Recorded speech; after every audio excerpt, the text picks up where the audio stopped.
সেই দিন কয়েকজন শিক্ষক আমাদের জন্য সংহতি রেখেছিলেন।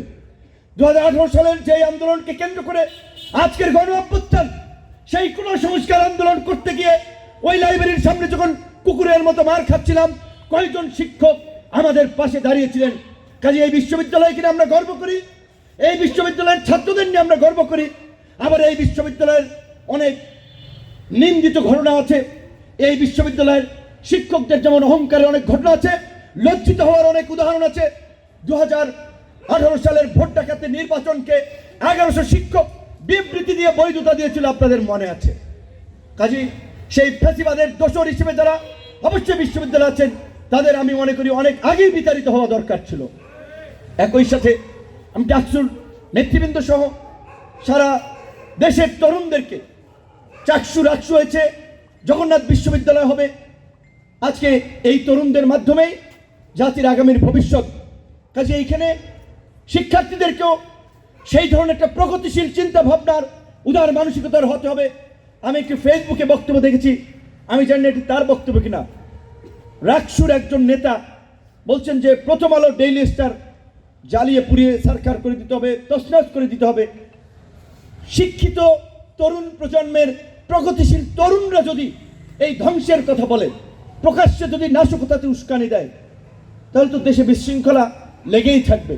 আমরা গণ অভ্যুত্থান পরবর্তী 15 মাস পরে এই আমাদের ভাই হাদি, যার মৃত্যু গোটা দেশকে কাঁদিয়েছিল, তার লড়াইটা আমরা করেছিলাম, আমাদের থেকেই সে অনুপ্রাণিত। সেই লড়াই ধ্বংসের নয়, সেই লড়াই নির্মাণের। তাহলে সেই আমাদের নির্মাণের সহযোদ্ধার মৃত্যুকে কেন্দ্র করে গত কয়েকদিন আগে যে নাশকতা এবং অস্থিরতা তৈরি করেছিল, এটি কিন্তু দেশকে একটি বিপর্যয়ের দিকে নিয়ে যেতে পারত। কেউ যদি মাইকে বিসমিল্লাহির রহমানির রহিম বইলা জাতির উদ্দেশ্যে ভাষণ শুরু করে দিত, আগে কিন্তু ভুক্তভোগী হইত জুলাই সহযোদ্ধারা। কাজী এই কথা কিন্তু আমাদেরকে পরিষ্কার মনে রাখতে হবে, যে কোনো পরিস্থিতিতে গণতান্ত্রিক প্রক্রিয়ায় বাংলাদেশের উত্তরণ সেটি কেবলমাত্র একটি নির্বাচনের মাধ্যমে হতে পারে। এটি ছাড়া বাংলাদেশকে সঠিক ট্র্যাকে তোলার কোনো রাস্তা নাই। সেই জায়গায় যেন আমরা সতর্ক থাকি। এবং আপনারা শুনেছেন, পত্রপত্রিকা এসেছে, আমাদের অনেককে গানম্যান দেওয়া হচ্ছে সরকারের পক্ষ থেকে। যেই সরকারের আইন শৃঙ্খলা বাহিনী প্রকাশ্যে পোশাক পরিহিত অবস্থায় অফিসের সামনে পিটিয়ে মারে, সেই বিচার না হওয়া পর্যন্ত ওই সরকারের গান দিয়ে নিরাপত্তা দেওয়ার উপরে থুমারি। আমরা পরিষ্কারভাবে বলছি, 29 আগস্টের ঘটনায় বিচার না হওয়া পর্যন্ত আমার গানম্যানের দরকার নাই, আমি গানম্যান নেব না, আমি প্রত্যাখ্যান করছি। এবং সরকারকে বলতে চাই, গানম্যান দিয়ে গুটি কয়েক ব্যক্তিকে নিরাপত্তা দিয়ে দেশকে নিরাপদ করতে পারবেন না। গোটা দেশের মানুষের নিরাপত্তায় সরকারকে ঢেলে সাজান, আইন শৃঙ্খলা বাহিনীকে ঢেলে সাজান। অন্যথায় প্রার্থীদের নিরাপত্তা দিলেন, ভোটাররা নিরাপদ বোধ না করলে তো কেন্দ্রে যাবে না। এবং আমি পরিষ্কারভাবে আপনাদেরকে বলতে চাই, আমার উপরে এই সরকার আমলে যে আক্রমণ হয়েছে, সেটি আপনারা জানেন পুলিশ এবং সেনাবাহিনীর পোশাক পরিহিত দুর্বৃত্তদের দ্বারা।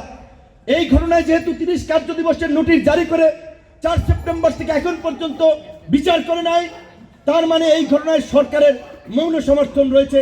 এবং যদি বিচার না হয়, তার জন্য দায়ী থাকবে সরকার। এবং আমি এই ঘটনার জন্য ডক্টর ইউনূস এবং তার উপদেষ্টা পরিষদকে আমি দায়ী করব। তাই আমি আবার বলছি, আমি গানম্যান নেব না। আমার যদি কিছু হয়, সেদিন আপনারা আমার কবরের সাথে এই উপদেষ্টা পরিষদকে আপনারা কবর দেবেন, এটি আপনাদের প্রতি আমার আহ্বান। আসসালামু আলাইকুম। যেহেতু মাগরিবের আজান